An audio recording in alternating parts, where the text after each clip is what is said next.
एक दिन एक माता ने मुझे फ़ोन करके अपना दुख बाँट रही थी। उनके 2 बच्चे थे और वो बता रही थी कि उनके बच्चे बचपन में बहुत ही स्वीट थे, बहुत अच्छे थे। वो लोग परमेश्वर से प्यार करते थे, प्रार्थना करते थे, बाइबल पढ़ते थे, कलीसिया जाते थे, वहाँ आराधना करते थे। लेकिन धीरे-धीरे उनके अंदर एक चेंज आने लगा और अभी एक ऐसी स्थिति आ गई है कि वो लोग कलीसिया जाते ही नहीं हैं, अपने ही दुनिया में रहते हैं, फ़ोन के अंदर लगे रहते हैं। इस बात के बारे में सोचकर उनको बहुत दुःख लग रहा था। जब ये स्त्री मुझसे ये बातें बता रही थी, तब मेरे मन में एक सोच जो मैंने पहले पढ़ी थी वो मुझे याद आई। अगर एक बगीचे की आप देखरेख नहीं करेंगे और हर रोज उसमें से घास इत्यादि नहीं निकालेंगे, तो क्या होगा, कुछ समय बाद अगर आप आओगे तो देखोगे कि उस बगीचे में पूरा झाड़ियों से और ऐसे ऐसे पेड़ों से भर गया है जो हमें बिल्कुल भी अच्छा नहीं लगता। वो जो बहन मुझसे ये बातें शेयर कर रही थी, तब पवित्र आत्मा ने मुझे 2 बातें याद दिलाई।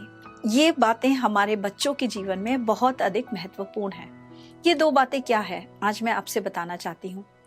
पहली बात जो हम इससे सीख सकते हैं वह यह है कि prevention is better than cure. इसका अर्थ क्या है? इलाज से बेहतर है रोकथाम या फिर सावधानी। एक बीमारी आने से पहले अगर हम कुछ प्रिकॉशंस ले लें तो वो बीमारी हमारे जीवन में नहीं आएगी। उसी प्रकार हम अपने बच्चों को बहुत ही टेकन फॉर ग्रांटेड करते हैं। हमें लगता है कि वो लोग कलीसिया आ रहे हैं, वो लोग बाइबल पढ़ रहे हैं तो सब अपने आप ठीक हो जाएगा, संडे स्कूल जाने से सब अपने आप ठीक हो जाएगा। लेकिन मैं आपको बताना चाहती हूँ, नथिंग हैपेंस एक्सीडेंटली। कोई भी बात अपने आप ठीक ठाक नहीं होती, उसको ठीक ठाक करने के लिए बहुत मेहनत करनी पड़ती है। उसी प्रकार no marriage becomes good all by itself. उसके पीछे बहुत कार्य करना पड़ता है और यही बात हमारे बच्चों के जीवन में भी लागू होती है। वो अपने आप परमेश्वर के मार्ग में चलने वाले नहीं बनेंगे, उसके पीछे हमें प्रयत्न करना पड़ता है, क्योंकि शैतानी शक्तियां, सांसारिक मोह, वो सब उनको खींचकर परमेश्वर से दूर ले जाने की चेष्टा करती है। इसलिए हमारे जीवन में जो पहली बात हम कर सकते हैं वह हमारे बच्चों के लिए हम प्रार्थना कर सकते हैं। और अगर हम लगातार निर्निमेष इस बात पे लगे रहते हैं तो परमेश्वर के अनुग्रह से वो परमेश्वर के मार्ग की ओर चलते हैं।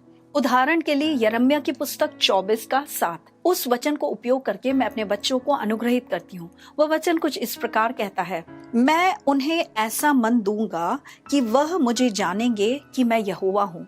मैं अपने बच्चों को अनुग्रहित करके कहती हूँ, यीशु के नाम में मैंने अनुग्रहित कर रही हूँ कि ये लोग यहोवा को जानेंगे। यहोवा उनको एक ऐसा हृदय देगा कि वो परमेश्वर के लिए भूखे और प्यासे होंगे। इस वचन का अंगीकार जब हम अपने बच्चों के ऊपर करते हैं तो वो परमेश्वर को जानने वाले बनेंगे। उसी प्रकार एक वचन है भजन संहिता 1:1, उसमें दुष्ट व्यक्ति का जीवन और यहोवा भक्त का जीवन उसके बारे में लिखा गया है। उस वचन का उपयोग करके हम अपने बच्चों को अनुग्रहित कर सकते हैं। आइए हम उस वचन को एक साथ पढ़ें। भजन संहिता 1:1, दुष्टों की युक्ति पर मेरे बच्चे नहीं चलेंगे, वह पापियों के मार्ग में नहीं खड़े होंगे और ना वो ठट्ठा करने वालों की मंडली में बैठेंगे। यहोवा की व्यवस्था में वो प्रसन्न रहेंगे और रात दिन उसका ध्यान करेंगे।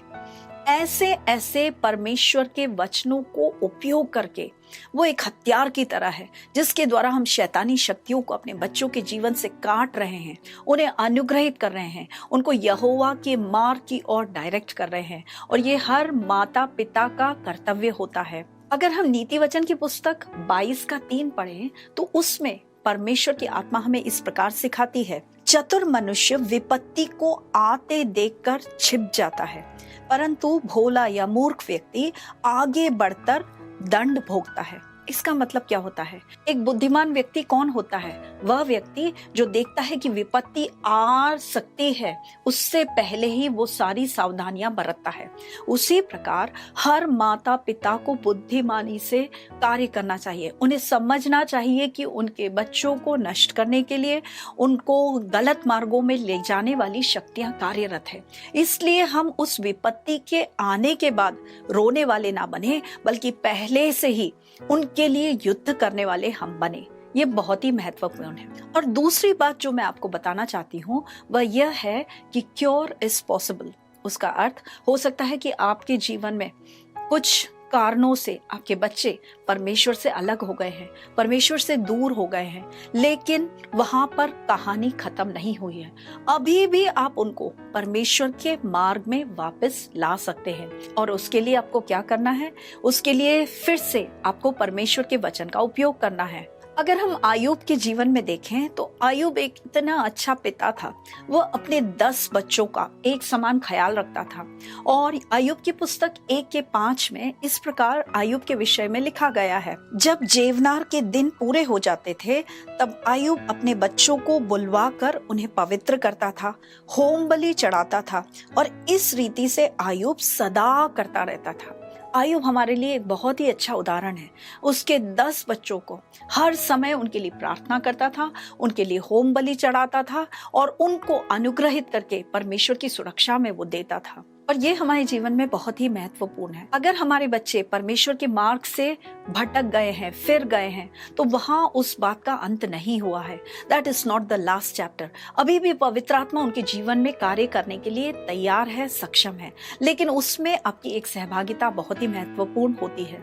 और उस विषय में अगर हम उन व्यक्तियों को देखें जो यीशु के पास अपने बच्चों के लिए आए, उदाहरण के लिए याइरोस आए, याइरोस की पुत्री का देहांत हो गया, वो यीशु के पास आए। ऐसी स्थिति जिसमें वो अपनी बच्ची के लिए कुछ भी नहीं कर सकता, वो यीशु के पास आए और यीशु ने उस बच्ची को एक बार फिर जिला दिया। उसी प्रकार एपिलेप्सी की बीमारी एक बच्चे को थी, चंद्र रोग उसको था, और उस कारण से बाइबल में लिखा है कि बहुत बार दुष्ट आत्मा उसको आग में डाल देती थी, उसे पानी में धकेल देती थी ताकि इसकी मृत्यु हो जाए। वो बच्चा खुद ही बिना जाने ऐसे कार्य कर रहा था जो उनके जीवन को, उसके प्राण को नष्ट कर सकती थी। ऐसी स्थिति में वो पिता बिल्कुल ही असहाय था और वो यीशु के पास आया, और हम देखते हैं कि यीशु ने उसकी भी सहायता की। अगर हम उस कनानी स्त्री के बारे में देखें जिसकी पुत्री दुष्टात्मा ग्रस्त थी, वह यीशु के पास आकर कहती है, दाऊद की संतान मेरी सहायता कर, मैं परेशान हो गई हूँ। बच्चों के जीवन को देखकर सबसे ज्यादा परेशानी माता पिता को होती है। और उसी प्रकार जब वो परमेश्वर यीशु के समक्ष आई और उसने यीशु से सहायता की दुहाई दी, यीशु ने यकायक उसके विश्वास की परीक्षा के पश्चात उसके लिए वो कार्य कर दिया। ये सारे एग्जाम्पल्स हमें क्या दिखाते हैं? अगर हम अपने बच्चों को यीशु के पास लाएं तो यीशु उनको छुटकारा देने के लिए तैयार है। और बहुत बार जब उस प्रक्रिया में हम अंडरगो करते हैं तो उसमें शैतानी शक्तियों से युद्ध करने के लिए हमें परमेश्वर के वचन का उपयोग करना पड़ता है। उदाहरण के लिए लूका 1:17 वाक्य, इस वचन का उपयोग करके आपके बच्चे जो परमेश्वर के विरुद्ध गए हैं उनको आप खींचकर परमेश्वर की उपस्थिति में ला सकते हो। ये वचन बहुत ही पावरफुल है। आइए हम इसे एक साथ पढ़ें। आज्ञा न मानने वालों को धर्मियों की समझ पर लाएगा। परमेश्वर का वचन कहता है परमेश्वर की आत्मा आज्ञा ना मानने वालों को धार्मिकता की ओर खींच कर लाएगी। आप इस वचन का उपयोग कीजिए, अपने बच्चों के ऊपर भविष्यवाणी करके, आज्ञा देकर आप कहिए तुम परमेश्वर की धार्मिकता की ओर आओगे। हालेलुया। उसी प्रकार का एक वचन है आयूब की पुस्तक 22:30। उस वचन में क्या लिखा है हम देखेंगे। जो निर्दोष भी ना हो उसको भी वह बचाता है, तेरे शुद्ध कामों के कारण तू छुड़ाया जाएगा। उसका अर्थ क्या है? एक व्यक्ति जो निर्दोष नहीं है, आप जानते हैं कि आपके बच्चों का जीवन ठीक नहीं है, वो निर्दोष नहीं है, लेकिन उनके विषय में भी परमेश्वर क्या कह रहा है? जो निर्दोष ना भी हो उनको भी परमेश्वर बचाता है। क्यों? क्योंकि आपके जीवन की शुद्धता, आपकी धार्मिकता को देखकर परमेश्वर उन्हें बचाएगा। आप उस वचन का उपयोग कीजिए, उसका अंगीकार कीजिए, विश्वास के साथ उसको हथियार के रूप में उपयोग कीजिए, और बहुत दिन नहीं लगेंगे, आपका बच्चा वापस परमेश्वर की उपस्थिति में लौटकर निश्चय ही आएगा। याकूब की पुस्तक 5:16 हमें हमेशा प्रोत्साहित करती है, क्योंकि उसमें लिखा है धर्मी जन की विश्वास की प्रार्थना बहुत प्रभाव करती है।